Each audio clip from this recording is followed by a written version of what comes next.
నమస్కారం BTV news కి స్వాగతం. ముందుగా ముఖ్యాంశాలు. బెల్ట్ షాప్ పెడితే బెల్ట్ తీస్తానని సీఎం చంద్రబాబు హెచ్చరిక. వైసీపీ పాలనలో రాష్ట్రం వెంటిలేటర్ పైకి వెళ్లిందని విమర్శ. రాష్ట్రం ఇప్పుడిప్పుడే గాడిలో పడుతుందని వ్యాఖ్య.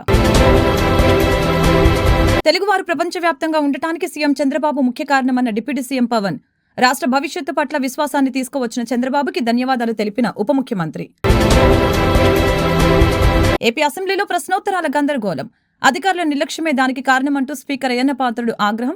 ఒక శాఖకు వచ్చిన ప్రశ్నల్ని వేరే శాఖకు ఎలా పంపుతారని ప్రశ్న.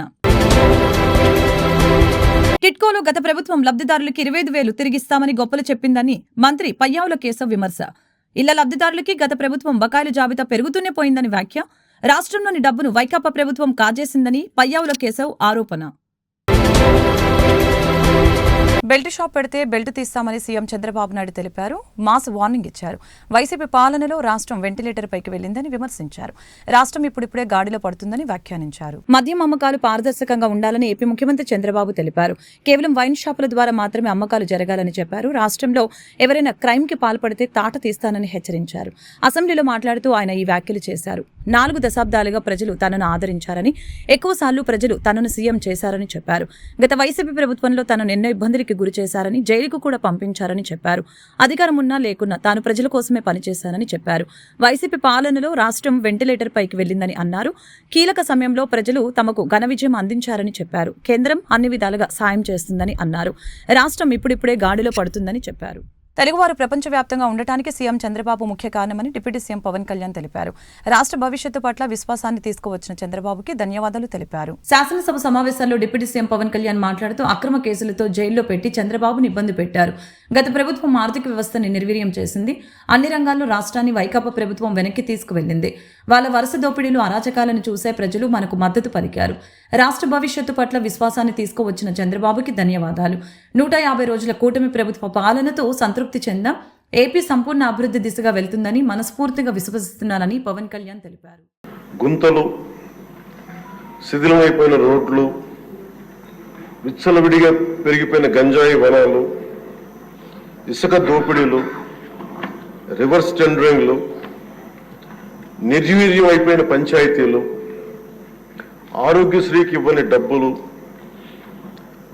రామతీర్థం రాముల వారి విగ్రహం నరికివేతలు, 219 ఆలయాలు అపవిత్రం చేయడాలు, మద్యం దోపిడీలు, ఎర్రమట్టి దిబ్బల దోపిడీలు, కూల్చివేతలు, వీటిని వారసత్వంలో తీసుకొచ్చాం అధ్యక్ష. ఆ వారసత్వం మనకి సంక్రమించిన తర్వాత గత ఎన్నికల సమయంలో ఈ వరుస దోపిడీలు, వీరి అరాచకం చూసి ఏ విధంగా దీన్ని రాష్ట్రాన్ని తిరిగి గాడిలో పెట్టాలి అని ప్రతి ఒక్కరి ఆకాంక్ష అధ్యక్ష.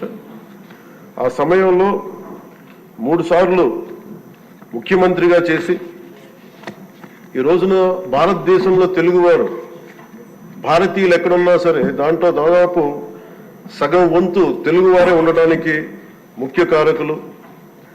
నాలెడ్జ్ ఎకానమీ అనేది ప్రాతిపాదిక చేసుకుని దాన్ని దేశమంతా విస్తరించిన ఒక విజనరీ. అలాంటి అనుభవం గల ఒక పాలసీ మేకర్ ముఖ్యమంత్రి, ఆయన్ని కూడా ఇబ్బందులు పెట్టి ఆ రోజు జైల్లో పెట్టినా, ఆయన్ని ఎన్ని రకాలుగా పెట్టినా ఒకటే అనుకున్నాం, ఇలాంటి వారసత్వంగా వచ్చిన సమస్యలను మనం ఎలా అధిగమించగలం అని. ఈ రోజున 150 రోజుల పాలనలో ముఖ్యమంత్రి గారు చెప్పింది, గౌరవ ముఖ్యమంత్రి గారు చెప్పింది చాలా ఉత్సాహం ఇచ్చింది, ఉత్సాహాన్ని నింపింది, భవిష్యత్తు పట్ల విశ్వాసాన్ని తీసుకొచ్చింది. ఏపీ అసెంబ్లీలో నిర్వహిస్తున్న ప్రశ్నోత్తరాల్లో గందరగోళం చోటు చేసుకుంది. అధికారుల నిర్లక్ష్యమే దీనికి కారణమంటూ స్పీకర్ అయ్యన్న పాత్రుడు ఆగ్రహం వ్యక్తం చేశారు. ఒక శాఖకు వచ్చిన ప్రశ్నల్ని వేరే శాఖకు ఎలా పంపుతారని ప్రశ్నించారు. ఇళ్ల స్థలాలు, ఇళ్ల పంపిణీకి సంబంధించిన ప్రశ్న రెవెన్యూకి ఎలా వేస్తారని అన్నారు. అధికారులు అప్రమత్తంగా ఉండాలని హితో పలికారు. గోదావరి పుష్కరాల పనులపై జలవనరుల శాఖ మంత్రి నిమ్మల రామానాయుడికి శాసనసభలో ప్రశ్న ఎదురైంది. ఇదే సమయంలో మండలిలో గాలేరు, నగరి, హంద్రినీవా అనుసంధాన ప్రాజెక్టుపై ప్రశ్న వచ్చింది. ఒకే మంత్రికి ఉభయ సభల్లో ప్రశ్న ఎలా వేస్తారని అధికారుల్ని స్పీకర్ ప్రశ్నించారు. దీనిపై ఆయన విస్మయం వ్యక్తం చేశారు. 27 నిమిషాలు ఫస్ట్ క్వశ్చన్ ఎట్లా అవుతుందండి అంటే, సారీ ఇప్పుడు వరకు మీకు అవకాశం ఇచ్చాను, నో సిగ్నేచర్ లేకుండా క్వశ్చన్ వేసే అధికారం మీకు ఎవరిచ్చారండి? అంచేత ఫస్ట్ సిగ్నేచర్ ఉన్న వాళ్ళకే అవకాశం ఇస్తాం, ప్లీజ్ ఏమనుకోవద్దు. నెక్స్ట్ మినిస్టర్ గారు, సార్ మీరు మాట్లాడారా? చిన్నదే ఇది అయిపోతుంది, చిన్నదే. మీకు వచ్చిందా ఇక్కడ?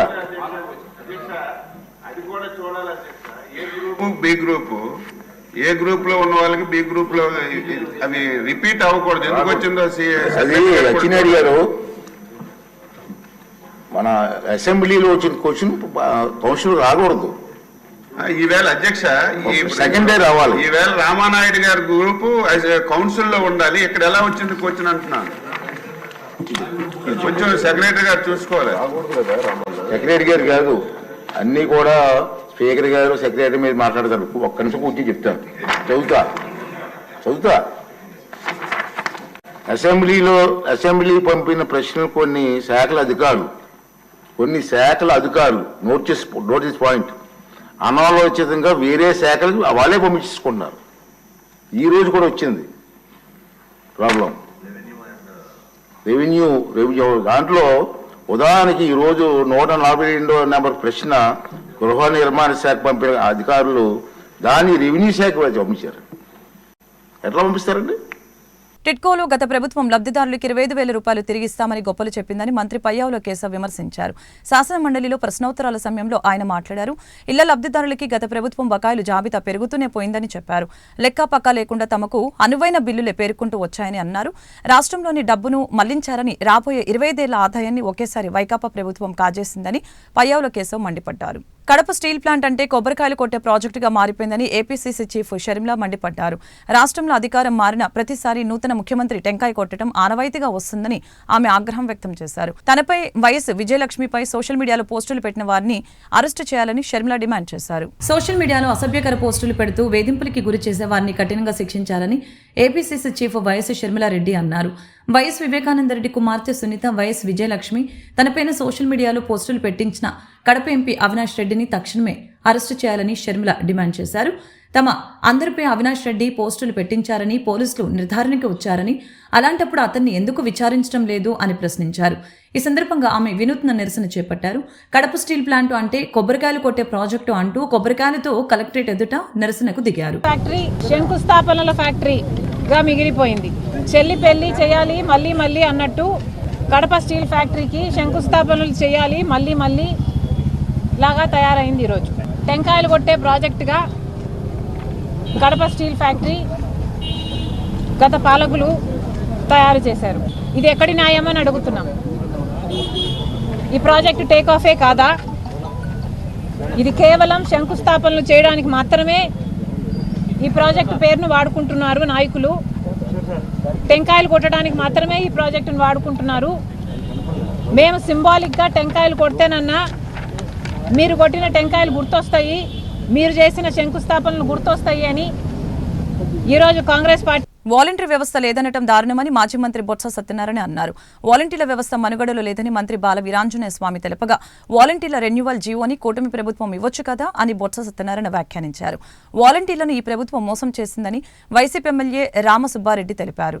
వాలంటీర్ల అంశం ఏపీ శాసన మండలిని కుదిపివేసింది. ఈ ఉదయం ప్రశ్నోత్తరాల సమయంలో వాలంటీర్ల అంశాన్ని వైసీపీ లేవనెత్తింది. ఈ క్రమంలో వైసీపీ నేత, మండలిలో ప్రతిపక్ష నేత బొత్స సత్యనారాయణ మాట్లాడారు. వాలంటీర్ల వేతనం 10,000 పెంచుతామని ఎన్నికల సమయంలో హామీ ఇచ్చారని, ఇప్పుడు ఆ వ్యవస్థే లేదనటం దారుణమని చెప్పారు. ఇప్పుడు ఆ వ్యవస్థే లేదనటం ఎలా అని, వాలంటీర్ల రెన్యువల్ జీవోను ప్రస్తుతం కూటమి ప్రభుత్వం ఇవ్వచ్చు కదా అని ప్రశ్నించారు. వైసీపీ ఎమ్మెల్యే రామసుబ్బారెడ్డి మాట్లాడుతూ, వాలంటీర్ల విషయంలో వైసీపీ అనుమానాలే నిజమయ్యాయని చెప్పారు. వాలంటీర్లను చంద్రబాబు ప్రభుత్వం మోసం చేస్తుందని, ఆ వ్యవస్థను రద్దు చేసే కుట్ర జరుగుతుందని వైసీపీ చెబుతూనే వస్తుందని అన్నారు. ఇప్పుడు మంత్రి ఇచ్చిన సమాధానంతో ఆ కుట్ర నిజమేనని తేలిందని చెప్పారు. కొనసాగిస్తాం, లేకపోతే లేదు. ఇందాక గౌరవ మంత్రి గారు ఏం చెప్పారు? అసలు వ్యవస్థ లేదన్నారు. వ్యవస్థ లేకపోవడం ఏంటి అధ్యక్ష? వ్యవస్థ వచ్చి ఉంది, కాకపోతే ఆ రెన్యూవల్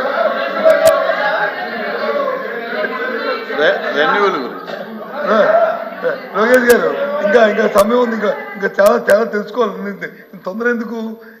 వ్యవస్థ అనేది మంత్రులు, వాళ్ళు మంత్రులు. ఇప్పుడు మంత్రులు ఒకసారి వ్యవస్థ వచ్చేప్పటికి క్యాండిడేట్తోనే ఒక ఎన్నికల సమయం వచ్చింది కాబట్టి ఆ 2-3 నెలల్లో దానికి కొనసాగించడానికి వచ్చి ఉత్తర్వులు ఇవ్వలేకపోతే ఇవ్వలేకపోవచ్చు. ఇప్పుడు మీరు వచ్చి ఇవ్వచ్చు కదా, దాన్ని బ్యాక్డేట్ ఇవ్వచ్చు కదా. ఇవ్వకూడదు ఎక్కడుంది? బ్యాక్డేట్ ఇవ్వకూడదు రూల్ ఎక్కడుంది?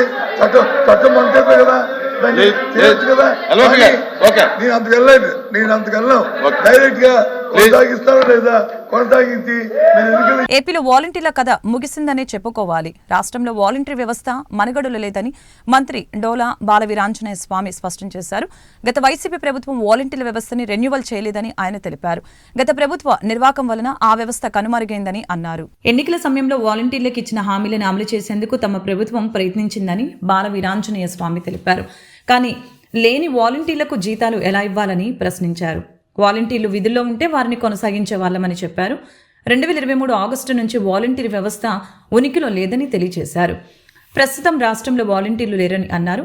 2023 ఆగస్టు వరకు వాలంటీర్లను కొనసాగిస్తూ గత ప్రభుత్వం జీవో ఇచ్చింది. 2023 సెప్టెంబర్లో వారిని కొనసాగించే జీవో ఇవ్వలేదని తెలిపారు.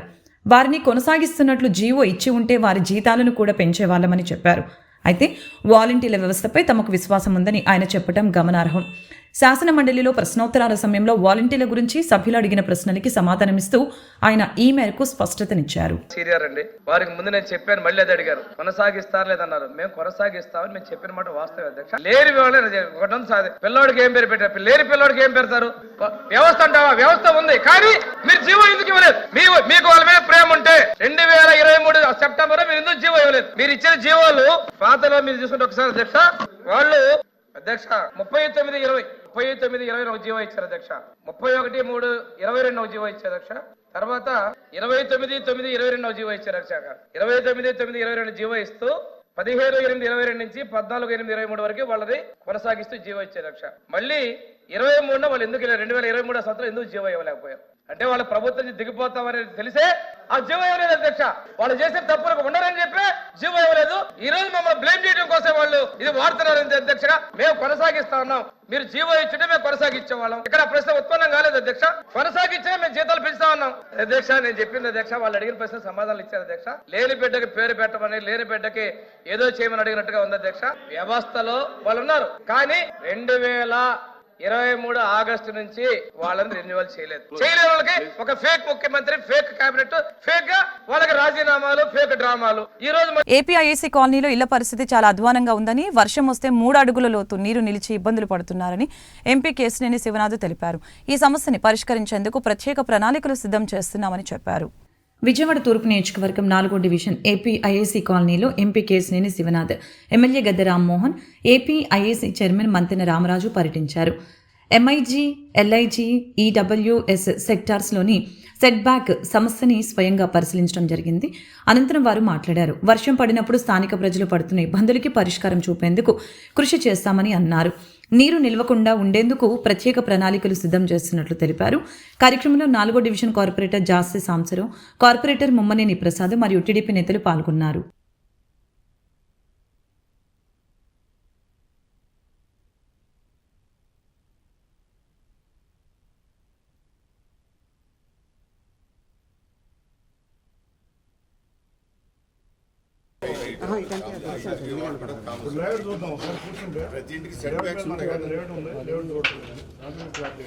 మెట్ల వరకు మాత్రం కామన్ పైకి వెళ్ళేదండి, కానీ దేని బ్లాక్ దానికి ఇది 2. ఈ రెండిట్లో కామన్ ఏరియా ముందు వదిలింది, కామన్ ఏరియా అనుమానం వదిలింది, వాళ్ళ కింద లేదు. ఈ కింద పైన రైట్ ఉండదు. ఇది ఎంఐజీ కదా? ఎంఐజీ అనండి. ఎల్ఐజీ ఎదురుగా ఉంది. ఇప్పుడు మనం ఎల్ఐజీలోకి వెళ్దాం. ఎల్ఐజీలోకి వెళ్దాం. ఎల్ఐజీ అక్కడ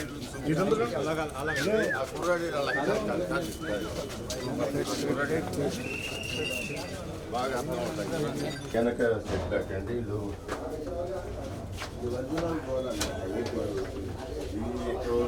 సెట్ బ్యాక్ ఇంతవరకే నాకు ఇచ్చింది రాజుగారు, ఇంతవరకే మాకు వెనకాల కారు మీద పదండి తమ్ముడు. మళ్ళీ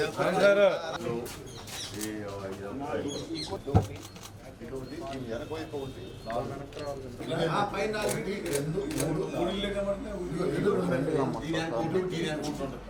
ఎమ్మెల్యే ఇది కనుక ఎక్స్టెన్షన్ చేసుకుని రిపేర్ చేసుకోకపోతే అలాంటి పని చేసింది సార్.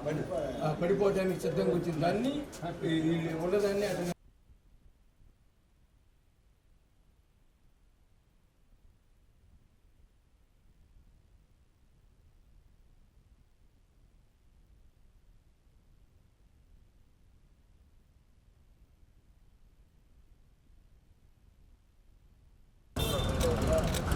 గౌరవ ఎమ్మెల్యే గద్దె రామ్మోహన్ రావు ఆధ్వర్యంలో ఏపీఐఐసి కాలనీ సమస్యలు 1976లో ప్రారంభమైన ఈ కాలనీ యొక్క సమస్యలు గురించి చర్చించడం నిన్న మొన్న కూడా ఇక్కడ చర్చించడం జరిగింది. దాని విధంగానే పెద్దలు ఏపీఐసి చైర్మన్ రామరాజు గారిని కూడా ఆహ్వానించాం. ఎందుకంటే ప్రత్యక్షంగా వారు కనుక చూస్తే వారికి కూడా ఇక్కడ ఉన్న సమస్యలు అర్థమవుతాయని వారిని కూడా ఆహ్వానించిన వెంటనే వారు అంగీకరించి వచ్చినందుకు ముందుగా వారికి కృతజ్ఞతలు తెలియజేసుకుంటున్నాం. ఈ విషయంలో గద్దె రామ్మోహన్ రావు గత నెల రోజుల నుంచి కూడా నిరంతరం ఏపీఐసి కాలనీ సమస్యల మీద ప్రస్తావిస్తూనే ఉన్నారు. దీంట్లో ఉన్న ముఖ్య సమస్య ఆ రోజు లేఅవుట్లో ఎంఐజీ కింద ఎల్ఐజీ కింద ఇటువంటి వివిధ విభాగాల కింద ఇల్లు డివైడ్ చేయడం జరిగింది. ఆనాడు ఆటోనగర్ వాసులుగా ఉండి చిన్న ఆ రోజు ఉన్న ఆటోనగర్లో ఉన్న ఆటోమొబైల్ పరిశ్రమలో చిన్న వ్యాపారస్తులుగా కానీ కార్మికులుగా కానీ పనిచేసేవారు ఇక్కడ స్థలాలు కొనడం జరిగింది. ఆ రోజున్న ఆర్థిక పరిస్థితి ప్రకారం ఆ రోజు ఇవాళ చాలా ఇరుకైన ఇళ్లలో నివాసం ఏర్పాటు చేసుకోవడం జరిగింది. ఇవాళ నగరం కూడా విస్తరించింది.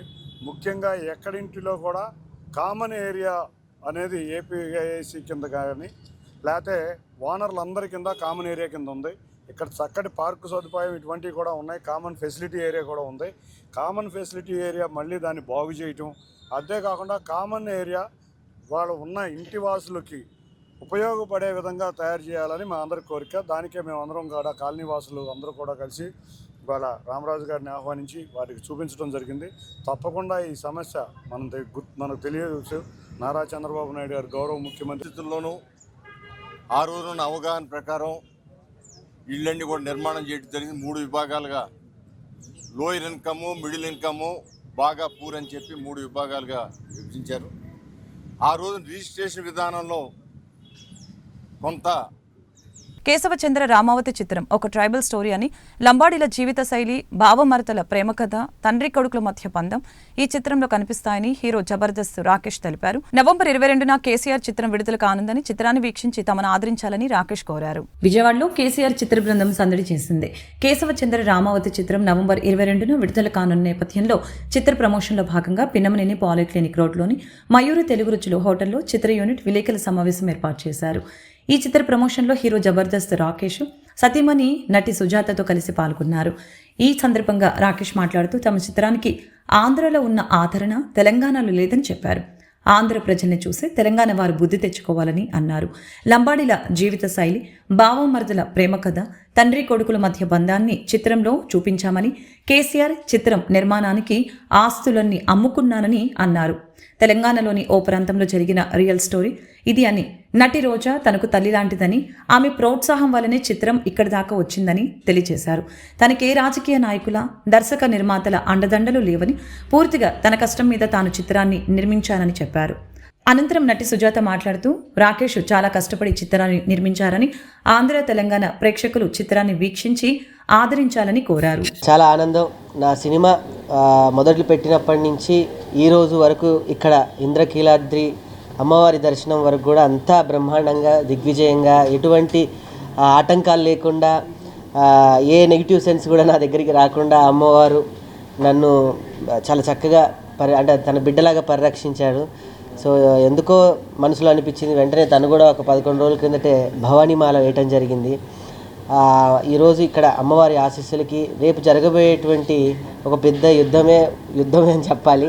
22 నవంబర్ ప్రపంచవ్యాప్తంగా అటు తెలుగు 2 రాష్ట్రాల్లోనే కాకుండా ఆస్ట్రేలియా, అమెరికాలో నా సినిమా కేశవచంద్ర రామావత్ షార్ట్కట్లో కేసీఆర్ ఈ సినిమా అంగరంగ వైభవంగా, నా మొదటి సినిమా, నేను కలగన్న సినిమా, రేపు ఇదే సినిమా అవార్డుల వైపు కూడా వెళ్ళేటువంటి ఒక సినిమాని నేను మీ అందరికీ తెలుసు. మొదటి నుంచి జబర్దస్త్లో నేను ఏ స్థాయి నుంచి వచ్చి ఈరోజు ఏ స్థాయి వరకు ఉన్నాను అంటే అది కేవలం మీ అందరి ఆశీర్వాద బలమే. అటువంటి స్థాయి నుంచి వచ్చి నేను ఒక సినిమాని నా సొంతంగా నిర్మించి విడుదల చేయగలుగుతున్నాను అంటే అది కేవలం మీ అందరి ఆశీస్సులు, అమ్మవారి ఆశీస్సులే. అందుకే 22 మాకు ఇంకా ఆ అమ్మవారి నుంచి ధైర్యం, శక్తి, ఈ విజయవాడ ప్రజల యొక్క ఆశీస్సులు కావాలనే ఇక్కడ నుంచి యావత్తు ఆంధ్ర రాష్ట్రంలో ఉన్నటువంటి తెలుగు ప్రజలందరినీ మేము కృతజ్ఞతగా అడగడానికి, మీ ఆంధ్ర ప్రజలు మాత్రమే సినిమాని, ఎటువంటి సినిమానైనా కూడా సినిమాకి భాష, ప్రాంత, కుల, మత ప్రాతిపాదికలు లేకుండా ఆంధ్రలో ఉన్నటువంటి సినీ ప్రేక్షకులు ఒక్కళ్ళు ఆడిస్తే చాలు, ప్రపంచంలో ఎక్కడైనా కూడా సినిమా ఆడుతున్నట్టు అద్భుతమైన సినిమా అడ్డా అంటారు విజయవాడని. అటు తూర్పుగోదావరి, పశ్చిమ గోదావరి నుంచి భీమవరం, అమలాపురం నుంచి మొదలు పెడితే ఇటు విజయవాడ, నెల్లూరు, తిరుపతి అక్కడ వరకు కూడా టోటల్ ఇది విజయవాడ సినిమా అడ్డా, విజయవాడ జంక్షన్. అలాంటి విజయవాడ జంక్షన్లో ఆ అమ్మవారి ఆశీస్సులు ఇప్పుడే ఎక్కి ఇంద్రకీలాద్రి అమ్మవారి దర్శనం చేసుకొని వెంటనే శివాలయానికి వెళ్ళి వారి మాల విసర్జన తర్వాత నేరుగా మీ అందరి పత్రికా విలేకరులను అందరినీ రిక్వెస్ట్ చేసి ఒక ప్రెస్ మీట్కి రావడం జరిగింది. ఈ రేపు రాబోయేటువంటి ఈ కేశవచంద్ర రామావత్ సినిమా నా లైఫ్లో, నా కెరియర్లోనే సినిమా తీయడం అంటే అంత ఈజీ కాదు.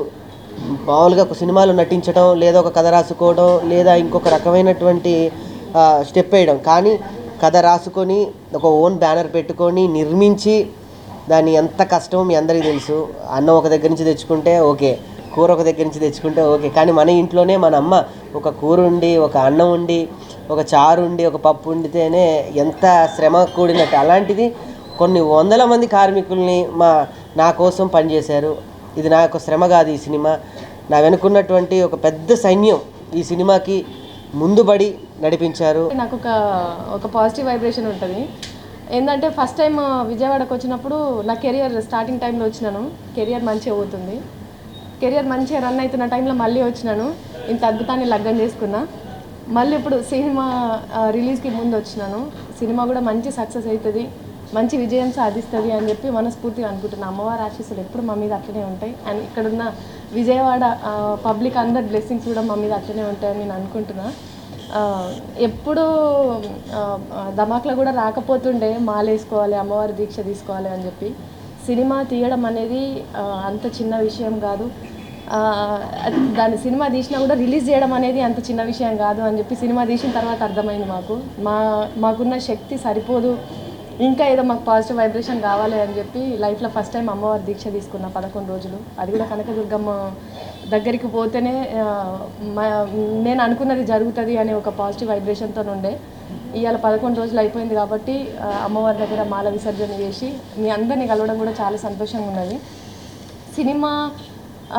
సినిమా అంటేనే తెలుగు ప్రజలందరిట్లలో కూడా ముఖ్యంగా చెప్పుకునేది ఆంధ్ర ప్రజలు ఎక్కువ ఆదరిస్తారు. చిన్న సినిమా అని కాదు, పెద్ద సినిమా అని కాదు, సినిమా అనేది ఇక్కడున్నంత ప్యాషన్ వేరే ఎక్కడ మేము చూడలేము అసలు. అందుకోసమనే ఇక్కడ నుంచే మా అడుగులు కూడా మొదలు పెట్టాలి అని చెప్పేసి ఈ సినిమా స్టార్ట్ చేసేటప్పుడు కూడా దర్శనానికి వచ్చినాము. అండ్ రిలీజ్కి ముందు కూడా వస్తే మంచిగా ఉంటుందని వచ్చినాము. సినిమాకి సంబంధించిన అన్ని విషయాలు ఈయనవి చెప్పిండు, కానీ సినిమా విషయం గురించి నేను చెప్తా.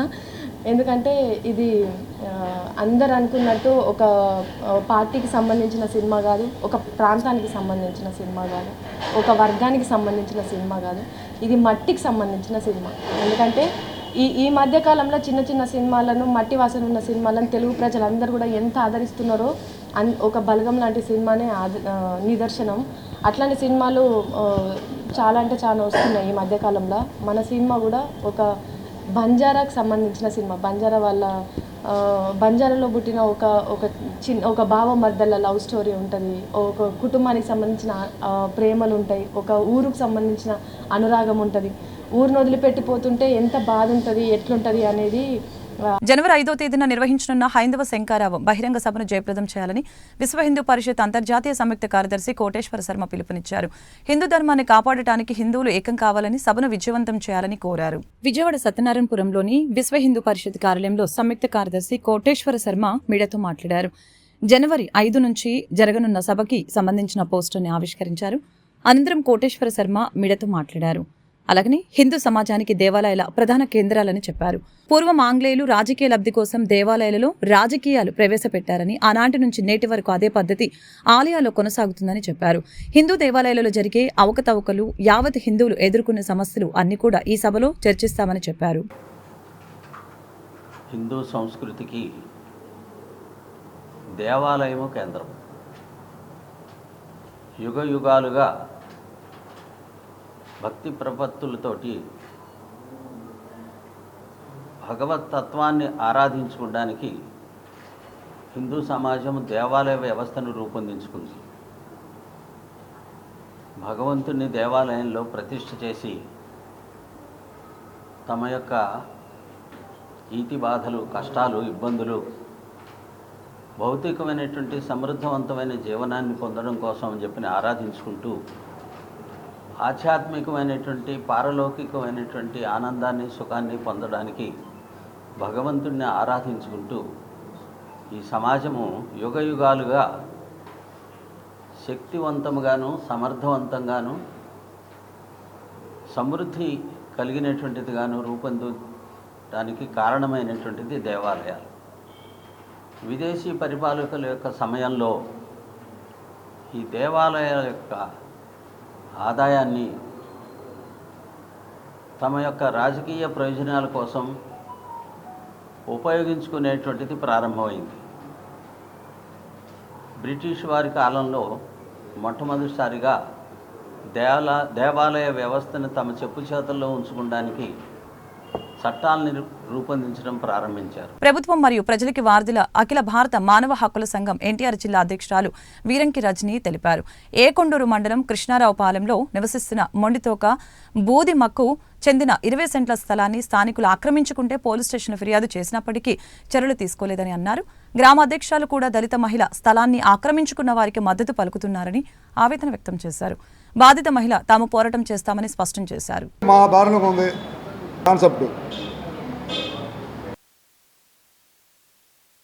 సమస్య ఏంటంటే, ఒక దళిత మహిళ తన తల్లిదండ్రులు తన స్థిరాస్తిని ఆమె చనిపోయే ముందు వృద్ధాప్యంలో సేవ చేసినప్పుడు తనకి ప్రతిఫలంగా ఒక 20 సెంట్లు ఆమె రాసి ఇవ్వడం జరిగింది. దాన్ని మధ్యవర్తులు ఆమె దగ్గర నుంచి కాజేయడం కోసం అనేక ఇబ్బందులు పెట్టారు. ఎక్కడ పోలీస్ స్టేషన్లో కంప్లైంట్ ఇచ్చినా కూడా తీసుకోలేదు. తర్వాత రాజకీయ వ్యవస్థలోకి వెళ్ళారు. రాజకీయ నాయకుల దగ్గరికి వెళ్ళినా కూడా వాళ్ళకి న్యాయం జరగలేదు. మేమేంటంటే ఇప్పుడు మా మానవ హక్కుల తరపున ప్రజలకి, ప్రభుత్వానికి అనుసంధానంగా ఉండి ఎవరైతే నష్టపోతున్నారో వాళ్ళకి న్యాయం చేయడం కోసం, అధికారులను కలవడం కోసం అయితే మేము ఈ ప్రెస్ మీట్ పెట్టాం. విషయం ఏంటంటే, ఆమె పడుకున్నప్పుడు మిడ్ నైట్లో ట్రాక్టర్తో గుద్దించేసి ఆమె ఆస్తిని కాజేయాలన్నంత ఇదిలో మానవత్వం లేకోకుండా అలా చేయడం వల్ల ఆవిడ వచ్చి మాకు కంప్లైంట్ ఇవ్వడం జరిగింది. ఆమె గత 6 సంవత్సరాలుగా ఇదే కేసు మీద పోరాటం జరిగింది. ఇంతవరకు న్యాయం జరగలేదు. కాబట్టి మీ ప్రెస్ వల్ల మాకు న్యాయం జరుగుతుందని ప్రజలకి తెలియపరచడం కోసం వ్యవస్థలో ఇలాంటి ఒక అన్యాయాలు జరుగుతున్నాయి. కాబట్టి కేవలం దళితులకు మాత్రమే జరుగుతున్నాయి. ఆ మహిళ వచ్చేసి మరీ పూర్ పీపుల్, ఆమెకు న్యాయం చేస్తారని చెప్పి మేము ఈ ప్రెస్ మీట్ అరేంజ్ చేయడం జరిగింది. దీని విషయాల గురించి పూర్తిగా మా సెక్రటరీ సాంబశివరావు 6 సంవత్సరాల నుండి ఈ విషయంలో నేను పోరాటం చేస్తూనే ఉన్నా. ఈ ఎన్నిసార్లు కేసు పెట్టినా కూడా పోలీస్ స్టేషన్ మెట్లు కూడా ఎక్కలేని పరిస్థితి అక్కడ ఏకొండూరు మండలం పోలీస్ స్టేషన్లో. నేను వెళ్ళటం, అక్కడ ఎస్ఐ గారితో, సిఐ గారితో మాట్లాడటం, ఆమెను పిలవటం, అప్పుడు అమ్మ నేను మాట్లాడతాను, నేను చేస్తామని చెప్పడం, మేము రావటం. మేము వచ్చిన తర్వాత మళ్ళీ యథాస్థానం అక్కడ వచ్చేదానికి ప్రెసిడెంట్ చంద్రం అంటే వాళ్ళ మిస్సెస్ ప్రెసిడెంట్ నాగలక్ష్మి, మా పెత్తనం మొత్తం చేసేది చంద్రం గారు. ఆమె వాళ్ళ అవతల ఎవరైతే ఆక్రమించుకున్నారో స్థలం వాళ్ళ దగ్గరికి పోతారు. ఆ స్టేషన్ కూడా పోకుండా వాళ్ళని కాపాడుకొస్తాడు అక్కడ చంద్రం గారు. అక్కడ వేరే మళ్ళా వీళ్ళ ఏరియాలో ఉండే పార్టీ నాయకులు ఉన్నారు. ఆ పార్టీల పేర్లు అయితే నేను చెప్పను, అన్ని రకాల పార్టీలు ఉన్నారు. వాళ్ళు కూడా అవతల వాళ్ళ దగ్గర డబ్బులు తీసుకోవడం, ఏమొక అన్యాయం చేయటం. ఎవరు లేరు, ఇలా అన్నదమ్ములు ఉండాలంటే ఎవరు బతుకోళ్ళు బతుకుతున్నారు. మా దాకా రాలేదు కదా అనుకుంటున్నారు. ఆ 80 సెంట్లు వేరే సత్తర్ అనే వ్యక్తికి ట్రాన్స్ఫర్ అయిపోయింది. అతని పేరు మీద రిజిస్ట్రేషన్ చేశారు. ఎవరు చేశారు? బయట వాళ్ళు చేశారు. మరి అట్లా ఎట్లా రిజిస్ట్రేషన్ చేశారు అనేది ఆ అధికారుల మీదే వదిలేస్తున్నాం మేము. ఇలాంటి మహిళలకి న్యాయం చేద్దామని మాలాంటి వాళ్ళు వచ్చినా కూడా అక్కడ పోలీస్ స్టేషన్ కాడికి వెళ్ళటం, మేము చేస్తామంటాం, మేము రావటం. మేము వచ్చిన తర్వాత మళ్ళీ ఆ పరిస్థితి ఎక్కడ వేసేవాళ్ళంటే అక్కడ వేసిన చాటే ఉంటుంది. ఇల్లులు పడేశారు ట్రాక్టర్తో గుద్ది. ఆమె బయటికి ఎట్లా కొట్ట దూరి బొక్కల నుంచి బయటకు వచ్చింది. ఆమె తినడానికి తిండి లేదు, ఏం పని చేసే పరిస్థితి కాదు, వయసు పెద్దదైపోయింది. 3 పిల్లలను బతికించాలామా, మేకలు బతికించుకుంటా బతికిద్ది. ఆ మేకలను కూడా కాజేసి తినేస్తారు. అది మేము వెళ్ళి కంప్లైంట్ ఇస్తే మేము మాట్లాడతామని చెప్పి 5,000 సెటిల్మెంట్ చేశారు పోలీస్ స్టేషన్లో. 5,000 సెటిల్మెంట్ చేసాము, 5,000 ఇచ్చారా, అవి కూడా ఇవ్వాల. ఇట్లాంటి పరిస్థితి అక్కడ జరుగుతుంది. నేను అక్కడ నాకు తెలిసి దగ్గర 10-15 కేసులు నా దృష్టికి వచ్చినాయి. ఏకొండూరు మండలం వాటికి అక్కడ ఎంఆర్ఓ గారు కానీ, విఆర్ఓలు కానీ, అక్కడ సర్వేర్లు కానీ ఏమో 5 సెంట్లు ఎవరికో రాస్తే ఏమో పని చేస్తామంటున్నారు. అక్కడ వీళ్ళు ఆన్లైన్లో కూడా తీశారు వీళ్ళ భూమిని. మొదటి నుంచి ఉన్న ప్రతిదీ వీళ్ళు కట్టిన. వార్త ముగించే ముందు ముఖ్యాంశాలు మరొకసారి. బెల్ట్ షాప్ పెడితే బెల్ట్ తీస్తానని సీఎం చంద్రబాబు హెచ్చరిక. వైసీపీ పాలనలో రాష్ట్రం వెంటిలేటర్ పైకి వెళ్లిందని విమర్శ. రాష్ట్రం ఇప్పుడిప్పుడే గాడిలో పడుతుందని వ్యాఖ్య. తెలుగువారు ప్రపంచవ్యాప్తంగా ఉండటానికి సీఎం చంద్రబాబు ముఖ్య కారణమన్న డిప్యూటీ సీఎం పవన్. రాష్ట్ర భవిష్యత్తు పట్ల విశ్వాసాన్ని తీసుకువచ్చిన చంద్రబాబుకి ధన్యవాదాలు తెలిపిన ఉప ముఖ్యమంత్రి. ఏపీ అసెంబ్లీలో ప్రశ్నోత్తరాల గందరగోళం. అధికారుల నిర్లక్ష్యమే దానికి కారణమంటూ స్పీకర్ అయ్యన్న పాత్రుడు ఆగ్రహం. ఒక శాఖకు వచ్చిన ప్రశ్నని వేరే శాఖకు ఎలా పంపుతారని ప్రశ్న. టిడ్కోలో గత ప్రభుత్వం లబ్ధిదారులకి 25,000 తిరిగిస్తామని గొప్పలు చెప్పిందని మంత్రి పయ్యావుల కేశవ్ విమర్శ. ఇళ్ల లబ్ధిదారులకి గత ప్రభుత్వం బకాయిల జాబితా పెరుగుతూనే పోయిందని వ్యాఖ్య. రాష్ట్రంలోని డబ్బును వైకాపా ప్రభుత్వం కాజేసిందని పయ్యావుల కేశవ్ ఆరోపణ. ఈ వార్తలు ఇంతటితో సమాప్తం. మరొక బులెటిన్లో మళ్ళీ కలుద్దాం. నమస్కారం.